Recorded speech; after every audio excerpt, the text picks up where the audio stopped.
এখন যে আলোচনাটা করব এটার নাম হচ্ছে ইমবেডেড কোশ্চেন। খুব মনোযোগ দাও, ইমবেডেড কোশ্চেন। তো ইমবেডেড কোশ্চেন মানে হচ্ছে এটার বাংলা অর্থ হচ্ছে আসলে অনুবন্ধী প্রশ্ন। অনুবন্ধী প্রশ্ন। এখন অনুবন্ধী প্রশ্ন বললে আসলে ওইভাবে ভালো করে বোঝা যাবে না অনুবন্ধী প্রশ্ন আসলে কি জিনিস। এই আলোচনাটা টোটালি ক্লজের সাথে রিলেটেড। যারা ক্লজ বুঝে না, বিলিভ ইট অর নট, যারা ক্লজ বুঝে না, ক্লজের ক্লাস করে নাই, ক্লজ পড়ে নাই, এরা এগুলো বুঝবে না। এদের কাছে এগুলা ফালতু, মানে ধোঁয়াশা ধোঁয়াশা লাগবে এবং বুঝতে ভালো লাগবে না, ভালো করে বুঝবে না। তো অনুবন্ধী প্রশ্ন মানে হচ্ছে সোজা কথা বাক্যের মাঝখানে, হ্যাঁ, এটার অর্থ হচ্ছে ইমবেডেড কোশ্চেন মানে হচ্ছে বাক্যের মাঝখানে। খুব মনোযোগ দিয়ে শোনো, বাক্যের মাঝখানের প্রশ্ন। বাক্যের মাঝখানে প্রশ্ন বা বাক্যের মাঝখানে ডব্লিউএস ওয়ার্ড থাকে। বাক্যের মাঝখানে ডব্লিউএস ওয়ার্ড থাকলে এটাকে ইমবেডেড কোশ্চেন বলে। আমি সহজে বললাম, যে কোনো বাক্যের মাঝখানে ডব্লিউএস ওয়ার্ড থাকে। বাক্যের মাঝখানে ডব্লিউএস ওয়ার্ড থাকলে এটা হচ্ছে ইমবেডেড কোশ্চেন। তো একটা কথা বলি, সেটা হচ্ছে সিম্পল কমপ্লেক্স সেন্টেন্সে খুব মনোযোগ দাও। কোন সেন্টেন্সে?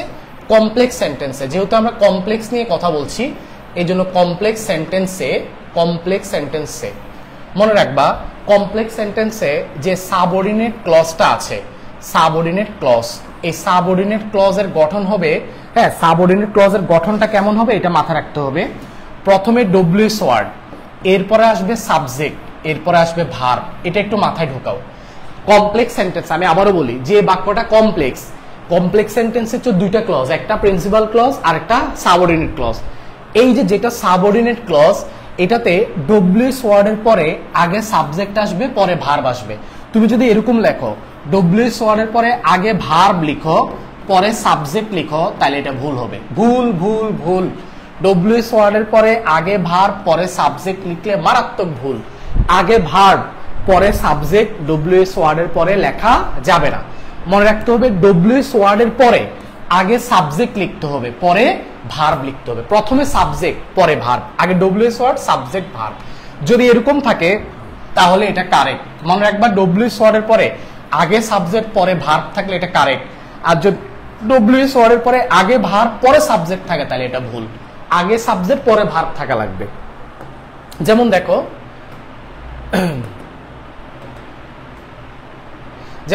এই বাক্যটা দেখো, টেল মি। খুব মনোযোগ দাও, টেল মি, এটা হলো প্রিন্সিপাল ক্লজ। আর দেখো ডব্লিউএস ওয়ার্ড কে how can I help you, এটা হচ্ছে সাবঅর্ডিনেট ক্লজ। তো বাক্যটা ভুল কেন? দেখো, প্রিন্সিপাল ক্লজ হচ্ছে টেল মি, ওকে। এবার ডব্লিউএস ওয়ার্ড আমাদের আগে কি লাগবে? দেখো, আগে লাগবে ডব্লিউএস ওয়ার্ড, পরে সাবজেক্ট, পরে ভার্ব। তাহলে ডব্লিউএস ওয়ার্ড কে বলো হাউ, তাহলে টেল মি হাউ। এবার কি লাগবে? সাবজেক্টটাকে বলো আই, তাহলে হাউ আই। এবার কি লাগবে? ভার্বটাকে ক্যান, তাহলে how I can help you. তাহলে দেখো, how I can help you মিলিয়ে দেখো, ডব্লিউএস ওয়ার্ড, সাবজেক্ট, ভার্ব। এখানে ডব্লিউএস ওয়ার্ড, সাবজেক্ট, ভার্ব নাই, আগে ভার্ব আছে, পরে সাবজেক্ট আছে। কিন্তু এখানে আবার এটা ঠিক আছে, কারণ আগে সাবজেক্ট, পরে ভার্ব। বাক্যের অর্থ হচ্ছে আমাকে বলো, টেল মি, আমাকে বলো কিভাবে আমি সাহায্য করতে পারি। আমরা অনেকে এটা জানি না, আমরা ডিডি কিভাবে বলে ফেলি, tell me how can I do it, tell me how can I go there, tell me how can I write the letter. এভাবে না বলে বলতে হবে, tell me how I can write the letter, tell me how I can sing a song, tell me how I can go there, tell me how I can do it, tell me how I can help you. সবসময় রাখতে হবে how এর পরে আগে subject, পরে verb. আচ্ছা, তো যেহেতু এটা এইভাবে খেয়াল রাখতে হবে। আচ্ছা, তাহলে মনে রাখতে হবে আগে সাবজেক্ট, পরে ভার্ব। দেখি ভাই, তোমরা একটু বলো তো এটার সঠিক উত্তর কি? এটাকে কারেকশন করে দাও তো। এটা কারেক্ট সেন্টেন্স কি হবে বলো?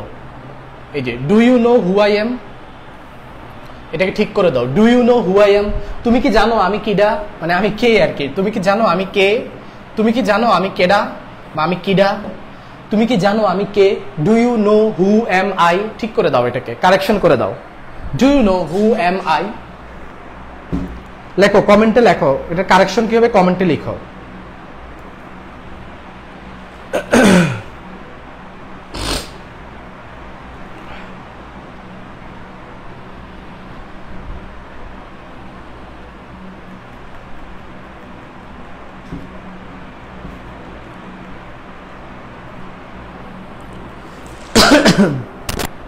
সবাই লেখো, কমেন্টে লেখো। আচ্ছা, যারা পরে জয়েন করেছো সবাইকে বলি অবশ্যই লাইভে থাকবে, রেগুলার, খুবই উপকার হবে। এবং লাইভটা শেয়ার করে দিবে, শেয়ার করে ডান লিখবে। আর যারা আমার বইগুলো পেতে চাও, আমার লেখা বই সেন্টেন্স কারেকশন, গ্রামারের রুলস নিয়ে, ভোকাবুলারি নিয়ে, ভোকাব স্মার্ট, ভোকাবুলারি নিয়ে খুবই গুরুত্বপূর্ণ বই, idioms, phrase, group verb, analogy সবই আছে। আর লিটারেচার, বিসিএস সহ যে কোনো চাকরির পরীক্ষা এখান থেকে 15 থেকে 12-13টা কোশ্চেন কমন পড়ে, খুবই শর্টে লেখা কিন্তু খুবই উপকারী ইংলিশ লিটারেচার। বইগুলো যারা পেতে চাও তারা আমার হোয়াটসঅ্যাপ নাম্বারে নক দিয়ে বা পেজের মেসেঞ্জারে নক দিলেও হবে। হোয়াটসঅ্যাপ নাম্বারে নক দিলে আমি বিস্তারিত তথ্য জানিয়ে দিব কিভাবে বইগুলো পাওয়া যাবে। কুরিয়ারে পাওয়া যাবে, কুরিয়ার চার্জ একদম ফ্রি, কোনো কুরিয়ার চার্জ দেওয়া লাগবে না, ডেলিভারি চার্জ ফ্রি। ভোকাবুলারি বইটার দাম হচ্ছে 170 টাকা, সেন্টেন্স কারেকশন যেটা গ্রামাটিক্যাল রুলস এটা 120 টাকা, লিটারেচারের দাম 120 টাকা। এগুলো ফিক্সড প্রাইস। একটা বই নেওয়া যাবে, দুইটাও নেওয়া যাবে, তিনটা একসাথে নিলে 410 টাকা। শুধু ভোকাবুলারি 170 টাকা, শুধু লিটারেচার 120 টাকা, শুধু সেন্টেন্স কারেকশন 120 টাকা। এই দুইটা একসাথে নিলে 240 টাকা, এটা আর এটা একসাথে নিলে 290 টাকা, তিনটা একসাথে নিলে 410 টাকা। বাট একটা বই নিল, যারা 10টা নিল তার কুরিয়ার সার্ভিস চার্জ একদম ফ্রি। আর নতুন ব্যাচে ভর্তি চলছে, পেইড ব্যাচে নতুন ব্যাচে ভর্তি চলছে। ব্যাচগুলো হচ্ছে বিসিএস এবং অন্যান্য চাকরির পরীক্ষার ইংলিশ এর ডিটেলস, মানে ইংলিশ গ্রামার এন্ড লিটারেচারের ব্যাচ। এরপর আরেকটা হচ্ছে ভোকাবুলারি, যারা ভোকাবুলারি শিখতে চান, ভোকাবুলারির উপর 50টা ক্লাসের উপর খুবই গুরুত্বপূর্ণ ক্লাস। একটা ক্লাসে মানে 5 মিনিটে দেখবেন 40-50টা ওয়ার্ড আপনি ইজিলি মুখস্থ করতে পারছেন। আমি এগুলোর উপর 2-1টা ফ্রি ক্লাস নিয়ে আমি দেখাবো কিভাবে ক্লাসগুলো হয়, আপনারা বুঝতে পারবেন। আরেকটা হচ্ছে ট্রান্সলেশন ব্যাচ এবং ফ্রি হ্যান্ড রাইটিং, যারা ট্রান্সলেশন করতে পারেন না, পত্রিকা পড়ে বুঝেন না, নিজের মতো কিছু লিখতে পারেন না, তাদের জন্য translation and free handwriting batch. আর বিসিএস পরীক্ষায় যে সামনে 46তম বিসিএস পরীক্ষা 26শে এপ্রিল, 46 বিসিএস এর পরে হচ্ছে বিসিএস পরীক্ষার্থীর জন্য বিসিএস রিটেন ইংলিশের ব্যাচ, এটা 26শে এপ্রিলের পরে শুরু হবে। তো আপাতত এই ব্যাচগুলোর নতুন ব্যাচ চালু হতে যাচ্ছে। অলরেডি বিসিএস এবং অন্যান্য জবের ইংলিশ ব্যাচ চালু হয়ে গেছে। যারা জয়েন করতে চান তারা অবশ্যই আমাকে হোয়াটসঅ্যাপে এই নাম্বারে নক দিবেন। ক্লাসের পাশাপাশি আমার লেখা নিজের হ্যান্ড নোট, প্র্যাকটিস শিট, বই এগুলো প্রোভাইড করা হবে, রেগুলার সলভ করা হবে, সলভ ক্লাস হবে। টোটাল এই কোর্সটার টোটাল ক্লাসে থাকবে 50টার মতো, মানে 46 থেকে 50টা ক্লাস থাকবে। এরকম আমি এখন যেভাবে ক্লাস নিচ্ছি ঠিক এরকম ডিটেলস ক্লাস থাকবে সবগুলো। আচ্ছা, অনেকেই অনেক অ্যান্সার করে ফেলেছেন। আচ্ছা, অনেকে বলেছে আপনার ইউটিউব চ্যানেলের নাম কি? ইউটিউবে, হ্যাঁ, ইউটিউব চ্যানেল মাহবুব শাকিল, আমার মাহবুব শাকিল নামেই আমার চ্যানেলটা। মাহবুব শাকিল নামে সার্চ দিলেই তো আপনি পেয়ে যাবেন। হ্যাঁ, মাহবুব শাকিল নামে সার্চ দিলেই পেয়ে যাবেন। ওকে প্রিয় শিক্ষার্থী বন্ধুরা, তো অনেকক্ষণ বকবক করলাম, এবার আমি আমার অ্যান্সারটা দিয়ে দেই। সেটা হচ্ছে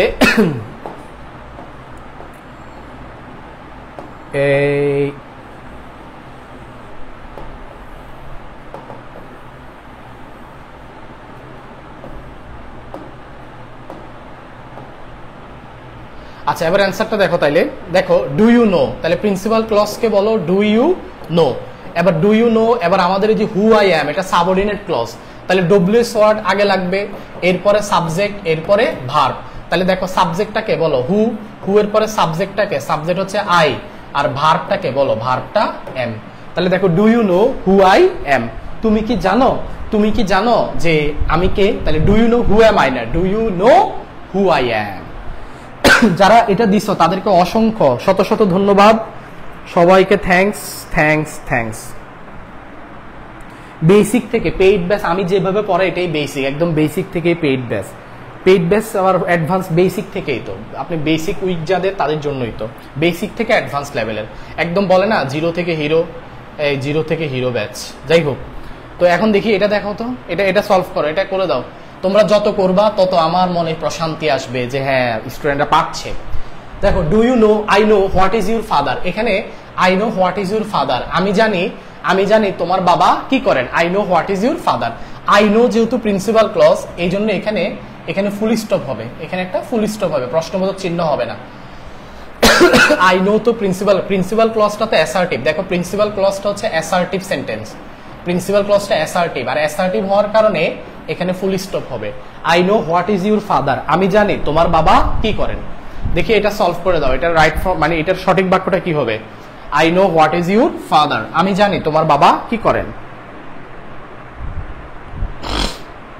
যারা এখনো লাইভটা শেয়ার করেন নাই, প্লিজ সবাই শেয়ার করে দেন, যতবার, কমপক্ষে 10 বার শেয়ার করা উচিত, বিভিন্ন গ্রুপে, ফ্রেন্ডের টাইম লাইনে আপনার ফ্রেন্ডরা যারা প্রস্তুতি নিচ্ছে এদের মেসেঞ্জারও আপনি শেয়ার করতে পারেন, সবাই শেয়ার করে দেন, লিঙ্ক কপি করে শেয়ার করে দেন।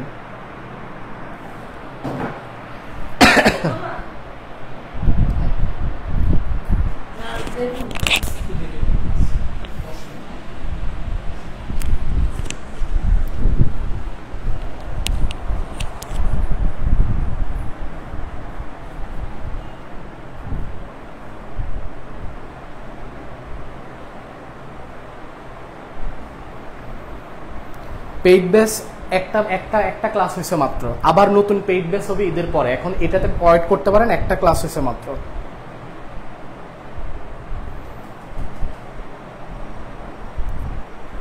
ওকে, তো অনেকেই সঠিক উত্তর দিয়েছেন। নূর আলম লিখেছেন এখানে প্রশ্নবোধক চিহ্ন দিয়েছেন আপনি, এটা প্রশ্নবোধক চিহ্ন হবে না, এটা ফুল স্টপ হয়ে যাবে, যেহেতু এই প্রিন্সিপাল ক্লজটা যদি অ্যাসার্টিভ থাকে তাহলে এখানে ফুল স্টপ। দেখেন একটা জিনিস খেয়াল করেন, যদি আপনি, তাহলে আমি এটাকে ব্যাখ্যা করি, এরপরে কথাটা বলি। আমি বললাম যে আই নো, তো আই নোটা কি প্রিন্সিপাল ক্লজ, তো প্রিন্সিপাল ক্লজটা কিসে আছে, অ্যাসার্টিভ সেন্টেন্স, তাহলে এখানে অবশ্যই কি হবে, একটা ফুল স্টপ। এবার ডব্লিউ এস ওয়ার্ডকে হোয়াট, এবার হোয়াট, এবার সাবজেক্টকে ইউর ফাদার, আমি একটু সংক্ষেপে লিখছি, আচ্ছা না লিখি ইউর ফাদার, তাহলে এবার কি ভার্বটাকে ইজ, তাহলে I know what your father is, আমি জানি তোমার বাবা কি করেন, I know what your father is, তাহলে I know what your father is, ঠিক আছে।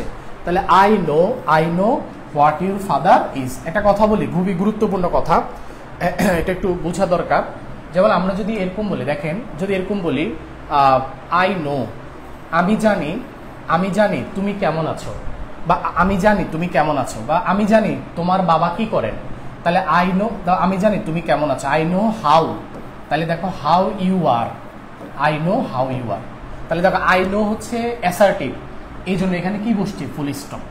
কিন্তু যদি বলি ডু ইউ নো, তুমি কি জানো আমি কে, তাহলে হু এম আই, দেখো এখানে প্রশ্নবোধক চিহ্ন, কারণ ডু ইউ নো এটা ইন্টারোগেটিভ, দেখো ডু ইউ নো হচ্ছে ইন্টারোগেটিভ সেন্টেন্স, আর এই আই নো হচ্ছে অ্যাসার্টিভ সেন্টেন্স। অ্যাসার্টিভ সেন্টেন্স হওয়ার কারণে এখানে ফুল স্টপ, আর ইন্টারোগেটিভ হওয়ার কারণে এখানে হচ্ছে প্রশ্নবোধক চিহ্ন। এই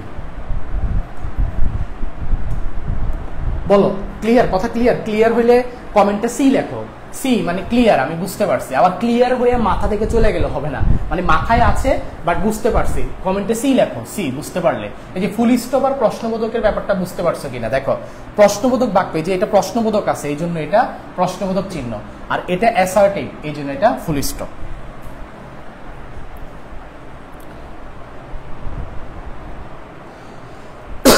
I know what your father is. What is your father now? What your father is.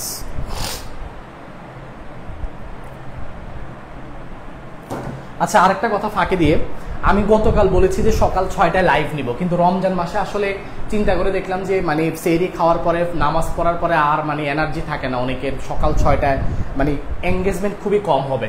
তো প্রতিদিন রাত 10টায় তো লাইভ হবে, 10টার পাশাপাশি আর কোন টাইমে লাইভ হলে ভালো হয় একটু কমেন্টে লেখো। সেটা কি সকাল 10টা হতে পারে, নাকি দুপুর 12টা হতে পারে, নাকি বিকাল 3টা হইতে পারে, মানে মানে যে কোনো একটা টাইম, কোনটা হইলে ভালো হয় বলো, কমেন্টে লেখো। যে আরেকটা টাইমে লাইভ নিতে হবে, রমজান মাসে 2টা করে লাইভ নিতে হবে, লাইভ করতে হবে, তাহলে কখন ভালো হয় বলো।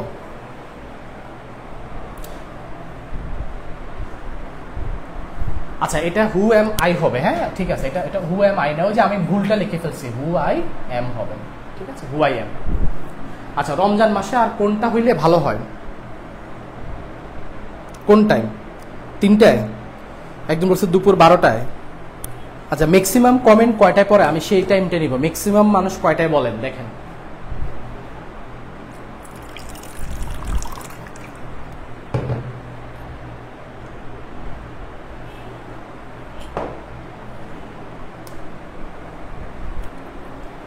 ম্যাক্সিমাম কমেন্ট, একজনের চাইলে 20টা কমেন্টও করতে পারেন, সমস্যা নাই। ম্যাক্সিমাম কমেন্ট যার মানে যে টাইমে পড়বে আমি ওইখানে সিদ্ধান্ত নিয়ে নিব যে এই টাইমে ক্লাস হবে, ঠিক আছে, জানাবেন কমেন্টে। 12টা, 3টা, 10টা, ওকে।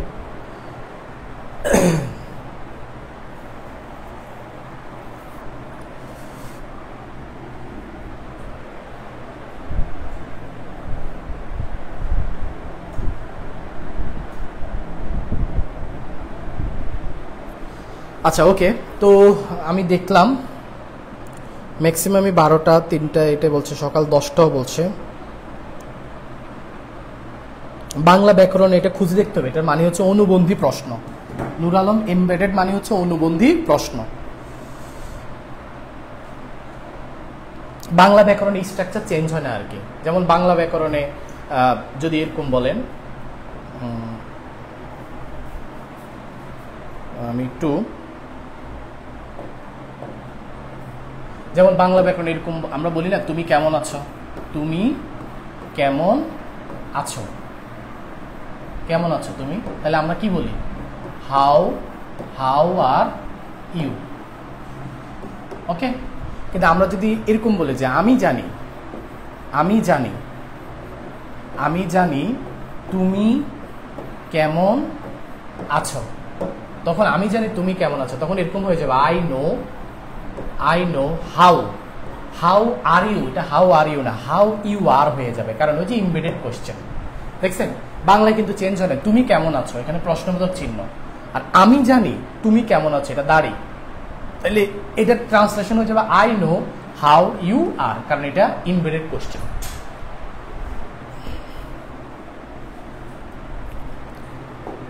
আচ্ছা দেখি এটার অ্যান্সার দেন, এটার অ্যান্সার দিলেই ক্লাস শেষ, এটা ব্যাখ্যা করলেই দ্রুত।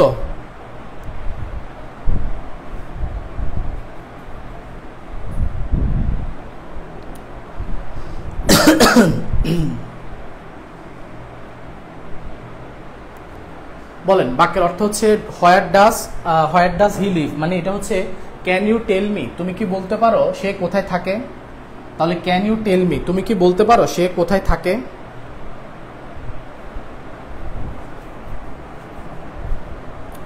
ক্যান ইউ টেল মি, তুমি কি বলতে পারো সে কোথায় থাকে।